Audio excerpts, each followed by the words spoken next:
तुलसीदास जी कहते हैं कि मैं गुरु महाराज के चरण कमलों के रज की वंदना करता हूँ, जो सुरुचि, सुंदर स्वाद, सुगंध तथा अनुराग रूपी रस से पूर्ण है। वह अमर मूल संजीवनी जड़ी का सुंदर चूर्ण है, जो संपूर्ण भव रोगों के परिवारों का नाश करने वाला है। वह रज सुकृति पुण्यवान पुरुष रूपी शिव जी के शरीर पर सुशोभित निर्मल विभूति है और सुंदर कल्याण और आनंद की जननी है।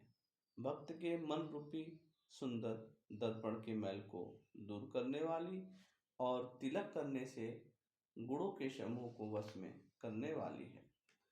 श्री गुरु महाराज के चरण नखों की ज्योति मणियों के प्रकाश के समान है, जिसके स्मरण करते ही हृदय में दिव्य दृष्टि उत्पन्न हो जाती है।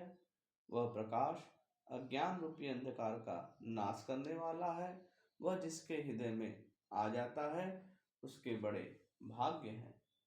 उसके हृदय में आते ही हृदय के निर्मल नेत्र खुल जाते हैं और संसार रूपी रात्रि के दोष दुख मिट जाते हैं।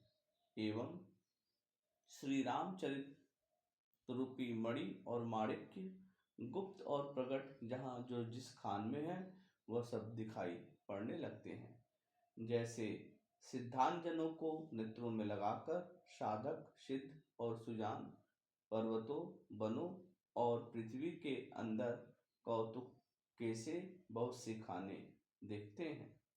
श्री गुरु महाराज के चरणों की रज कोमल और सुंदर नयनामृत अंजन है, जो नेत्रों के दोषों का नाश करने वाला है। उस अंजन से विवेक रूपी नेत्रों को निर्मल करके मैं संसार रूपी बंधन से छुड़ाने वाले श्री रामचरित्र का वर्णन करता हूँ। सबसे पहले पृथ्वी के देवता ब्राह्मणों के चरणों की वंदना करता हूँ, जो अज्ञान से उत्पन्न सब संदेहों का नाश करने वाले हैं। फिर सब गुणों की खान संत समाज को प्रेम सहित सुंदर वाणी से प्रणाम करता हूँ।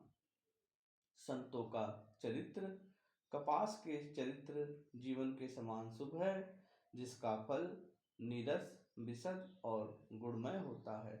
कपास की डोडी नीरस होती है। संत चरित्र में भी विषया शक्ति नहीं है, इससे वह भी नीरस है। कपास उज्जवल होता है।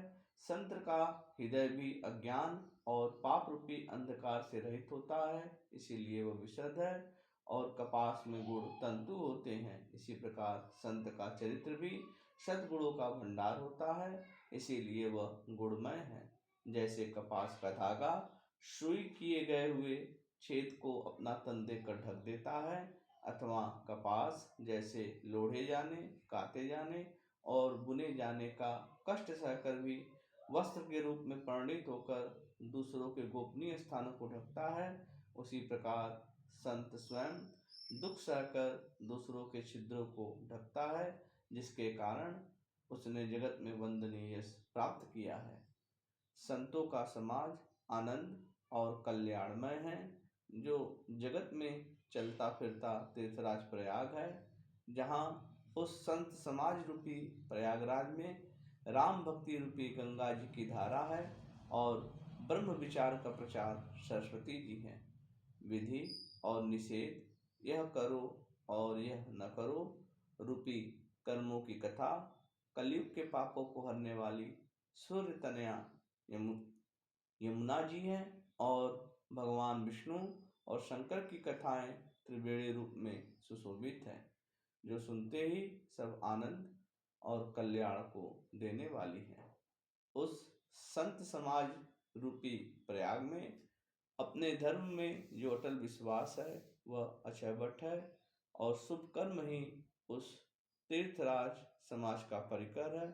वह संत समाज रूपी प्रयागराज सब देशों में सब समय सभी को सहज में ही प्राप्त हो सकता है, और आदर पूर्वक सेवन करने से क्लेशों को नष्ट करने वाला है। वह तीर्थराज अलौकिक और अकथनीय है एवं तत्काल फल देने वाला है, उसका प्रभाव प्रत्यक्ष है। जो मनुष्य इस संत समाज रूपी तीर्थराज का प्रभाव प्रसन्न मन से सुनते और समझते हैं तथा फिर अत्यंत प्रेम पूर्वक इसमें गोते लगाते हैं, वे इस शरीर के रहते ही धर्म, अर्थ, काम और मोक्ष चारों फलों को पा जाते हैं।